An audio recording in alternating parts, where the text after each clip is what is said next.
This lesson is on joining tables in a select statement so that we can get information together from the various tables and present it in a result set. Now, there are two ways to do a join. We can put the explicit join keyword in a from clause, or we can implicitly express a join in the where clause. That second way is an old legacy way of doing things, and I'm not even going to show it to you here. It's best to use the explicit join in your select statements from here on out. However, if you happen to see a select statement that shows a connecting column in a where clause, that's what they're doing. They're joining. But from now on, we want to use the explicit form. You can only join two tables at a time, and you use the join keyword in the from clause, as I was mentioning. The second bolt down here, the connecting columns in the where clause, is the old legacy way to do it, and you shouldn't use that any longer. So the fact that you can only join two tables at a time means that there has to be more than one joining operation allowed in a single select statement. And you can do that. You can join table A to table B, and then table B to table C. One join at a time, but two joins specified in a single select statement. That way we can get the information together from 3 tables, or 4 or more. This is the very basic join syntax in the from clause. We have our standard thing. We have the select and the select list, the columns we want to see, from, and now we're starting to use more than one table. We have table 1, the keyword join, and then the second table. This is a simple case where we're just joining 2 tables together. Now, the curly braces here in syntax land mean that we have to pick one of these. The up and down pipe, that means or in syntax speak. So what this is trying to tell us is you have to use this or you have to use this. And the difference is if you're joining on the same column name between 2 tables, for example, the publisher ID is in our book table and it's in the publishers table. So we can use this using clause and just specify pub ID here.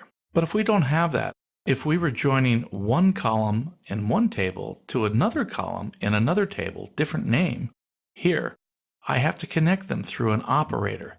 This is like saying where editor ID equals author ID, and equals is the operator. Anytime I need to use a different operator other than equals, like something is greater than something else, then I also need to use this on clause, and I have to specify it this way instead of using the shortcut of using. Now here's some examples. Let's look at a very simple one up here. The first one selects the title, which is in the book table, and the name, which is in the publisher table. And you can see in the from clause, I join book to publisher, or book join publisher. And then it's using the pub ID. Let's go ahead and run that. I'm going to copy the statement out of here and then go to the interface, and we'll go ahead and run this. So here we go. We've got the title, the book title, and who published them. It's not in any particular order. I might want to get it in order. I could take the publisher name and put it in the front, put a comma here, take out that comma, and remember that the order by has to be the very last clause we specify, always. Order by 1. Or perhaps a little bit better would be order by name. Let's try it now. So here I've got the publishers in order, and I can see the books that they publish. This is important. It's a reasonable question to ask of the data. Hey, what books are published by our publishers? And the only way we can answer that question using Sql is to join the book and publisher table. But the thing they connect on is the publisher ID. And I'll show you that again in the diagram. Let me go down just a couple of slides. Here's the database diagram. Here's the book table, and it has a pub ID column in it. And the publishers table primary key is publisher ID. Makes sense that that would be the primary key for this table. But every book, we put a code in there, the pub ID code, to indicate who's publishing it. The technical term for this column in the book table is it's a foreign key. A foreign key is any column or set of columns that points back to the primary key in another table. We often say that it refers back, and you'll hear terms like referential integrity. that something here refers back to here. It finds it. It's not missing. And then the tables or the database is said to have referential integrity. Let's go back to where we were. This was the first example I showed you here.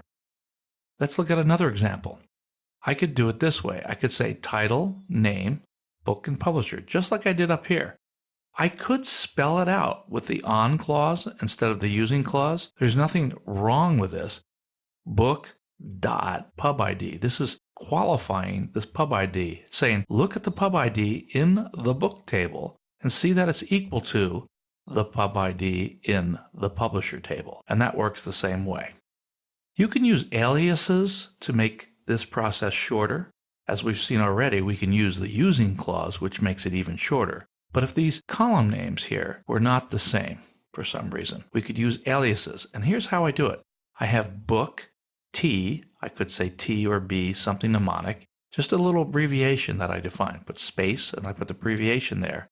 Join publisher P. So now I can say on T.publisherID equals P.publisherID.